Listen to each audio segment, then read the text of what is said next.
Nearly 100 years ago, 65 million people across this globe mobilized to fight in a war they called the War to End All Wars. 21 million people were killed in that war. Today, only a few survive. World War I gave us terms like shell shock and chemical warfare. These deaths, these souls, their stories need to be remembered for future generations. What these individuals experienced was one of the most painful and emotionally trying things that has ever been experienced on the face of the planet in warfare. In 1916, Harry Patch enlisted over in England and went and fought in the trenches in places like Passchendaele, where many people call it hell on earth. I fought in Passchendaele, in Anchorage, and Pilgrim Ridge.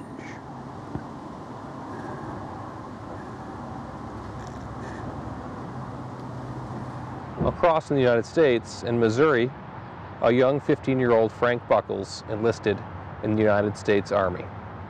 A regular Army sergeant told me that I was anxious to get to France.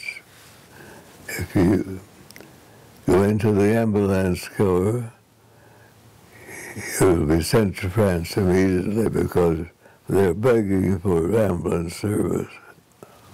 Today, only a handful of survivors keep Frank and Harry company. During this taping, there are approximately 12 left on the face of the planet. Of those 12, we could lose all of them within a year. Their ages range from 107 to 112. My name is Frank Woodruff Buckles.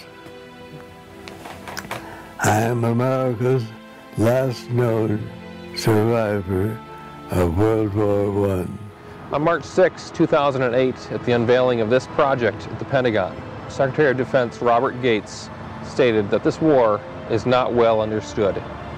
In speaking to 12 different veterans from 2 different continents, we've found that they want it to be understood. They want their memory to not fall into just some history book that is cracked open on occasion. They want to understand, and they want future generations of children to understand what World War I was all about, so that the tragic deaths that they experienced, the tragic pain and misery that they experienced will be comprehended so we do not repeat the past. The feeling I had when I first came back was the public was not interested in it because nobody ever asked me a question. All of these veterans share a common desire that their stories are not forgotten and that their service be honored and not neglected. The further goal that they all are questing for is that World War I will be well understood. These witnesses are the only voices, the only souls left to give a first-hand account to this war. I'm the only one left.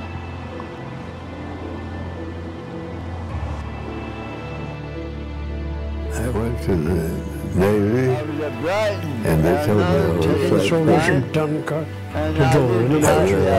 to go someplace else. We were being bombed by the Germans, you said. Open